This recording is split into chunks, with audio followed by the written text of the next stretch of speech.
DMT، مرموزترین دراگ جهان، ماده‌ای که در زمان تولد و مرگ ترشح میشه و عموماً به حس زمان مرگ میشناسنش. توی سفری که با DMT تجربه میکنی کل زندگی از جلوی چشمات رد میشه. DMT شباهت زیادی با دانه های برف داره و از گیاهی به اسم آبواسکا که در جنگل های آمازون رشد میکنه تهیه میشه. تأثیرات DMT شباهت زیادی با ماشروم و LSD داره. LSD و ماشروم دنیای اطراف شما رو تا حدودی تغییر میده، جوری که رنگ ها و نورها و حتی صداها همگی متفاوت میشن، اما شخص حضور خودشو توی این جهان احساس میکنه. ولی زمانی که از DMT استفاده میکنید وارد دنیای جدیدی میشید که تا به حال باهاش روبرو نشده بودید. درست مثل لحظه مرگ. همیشه دوست داشتم این دراگ رو امتحان کنم. خیلی برام هیجان انگیز بود، خصوصا چون مرگ از دیدگاه من تنها بخشیه که هیچ وقت کشف نخواهد شد. در حین تحقیقاتم در رابطه با این دراگ با یه فیلم ساخته سال 2009 روبرو شدم، Enter the Void. نوشته شده بود این فیلم دقیقاً تجربه ای از مصرف DMT رو بهت میده.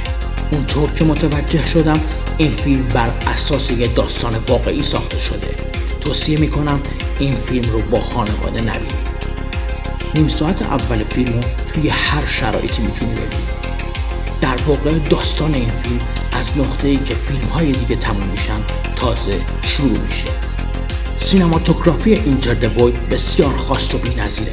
تصاویر اعجاب‌آوری رو با استفاده از زاویه‌های خاص و غیر عادی و حرکات آکروباتیک دوربین، نورهای خیره کننده و اشکال و افکت‌های اسیدی به تصویر کشیده شده و تو رو میخکوب و درگیر میکنه. همه بخش‌های فیلم به درستی در اختیار مسیر محتوای فیلم قرار دارند. پیشنهاد میکنم اگر میخوای این دراگ رو بیشتر بشناسی این فیلم رو از دست نده. در پایان میخوام به معنی واژه کلایمکس که چندین بار توی فیلم به گوشت میخوره اشاره ای داشته باشیم. با وجود تمامی معانی مختلفی که داره، در ادبیات عامه لاتین به لذت لحظه اورگاسم شدن معروفه. استفاده از مخدر DMT و شناخت لحظه‌ای مرگ با تمام آنچه در این فیلم می‌بینید خط سیری هوشمندانه رو به تصویر میکشه که به معنای این واژه جان میبخشه.